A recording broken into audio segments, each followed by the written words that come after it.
നമസ്തേ കുട്ടികളെ, ഇന്നിവിടെ ചെയ്യാൻ പോണത് ഒരു അച്ചാറാണ് കേട്ടോ. അടിപൊളി അച്ചാറാണ്, നമ്മുടെ ബബ്ലൂസ് നാരങ്ങ അച്ചാറാണ്. അപ്പോൾ ഇത് അത്ര പേരൊന്നും ഉണ്ടാക്കിയിട്ടുണ്ടാവില്ല. ഞാനും ആദ്യമായിട്ടാണ് ഉണ്ടാക്കുന്നത്. നല്ല സ്വാദാണ് ഇത്. ഒരു ചെറിയ കയ്പുണ്ട്, അത് തീരാൻ വേണ്ടി ഒരു കുറച്ച് മധുരം ഇട്ട് കൊടുക്കണം.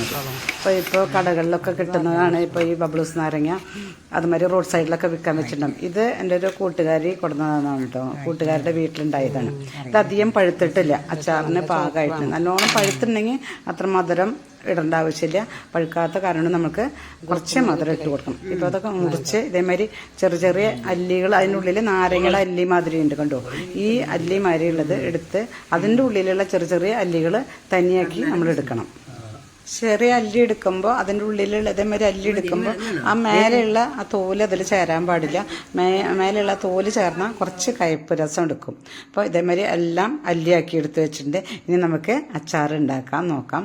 അച്ചാർ ഉണ്ടാക്കി നോക്കിയിട്ട് ഇഷ്ടമായിച്ചാൽ ലൈക്ക് ചെയ്യണം, ഷെയർ ചെയ്യണം. വെളിച്ചെണ്ണ ചൂടായിട്ടുണ്ട്, അതിലേക്ക് കടുക് ഇട്ട് കൊടുക്കാം.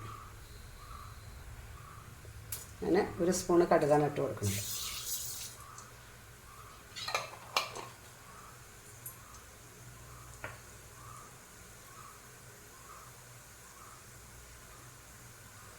ഇഞ്ചി വെളുത്തുള്ളി ചതച്ചതിൽ മൂത്തിട്ടുണ്ട്. അപ്പോൾ അതിലേക്ക് ഇനി നമുക്ക് മുളകും പൊടി ഇട്ട് കൊടുക്കാം.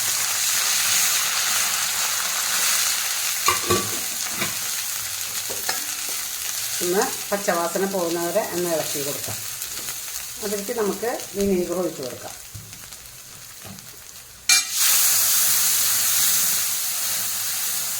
വിനീഗറും മുളകിൻ്റെ പൊടിയൊക്കെ പച്ചവാസന പോയ ശേഷം നമുക്ക് കല്ലുപ്പിട്ട് കൊടുക്കാം. ഇളക്കി കൊടുത്ത ശേഷം നമുക്ക് ഈ നാരങ്ങ ഇട്ട് കൊടുക്കാം കേട്ടോ. കണ്ടോ, ഇതാണ് നാരങ്ങയുടെ അല്ലി. ഇട്ട് കൊടുക്കാം, മുഴുവൻ ഇട്ട് കൊടുത്തിട്ട് കാണിക്കാം. നമുക്ക് എല്ലാം ഇട്ട് കൊടുക്കാം, എന്നിട്ട് ഇളക്കി കൊടുക്കാം. ചീഞ്ചട്ടി അടി കട്ടിയുള്ള കാരണം കൊണ്ട് നമുക്കിത് സ്റ്റവ് ഓഫ് ചെയ്ത് കൊടുക്കാം. കാരണം എന്താ വെച്ചാൽ അത് അടി പിടിക്കും. ഓഫ് ചെയ്ത് ഈ ചൂടിൽ തന്നെ ഇത് അങ്ങനെ വതക്കിയെടുക്കാം. ഇതിലേക്ക് കുറച്ച് കായപ്പൊടി കൂടി ഇട്ട് കൊടുക്കാം. കുറച്ച് കായപ്പൊടി ഇട്ട് കൊടുക്കാം. ഇഞ്ചി വെളുത്തുള്ളി കായം നല്ല മണം കിട്ടണം. ഉലുവപ്പൊടി വേണ്ട കേട്ടോ. ഇത് വന്ന് എന്താ കാരണം വെച്ചാൽ ഇതിന് ഈ നാരങ്ങയ്ക്ക് ഒരു ഇളം കയപ്പുണ്ട്.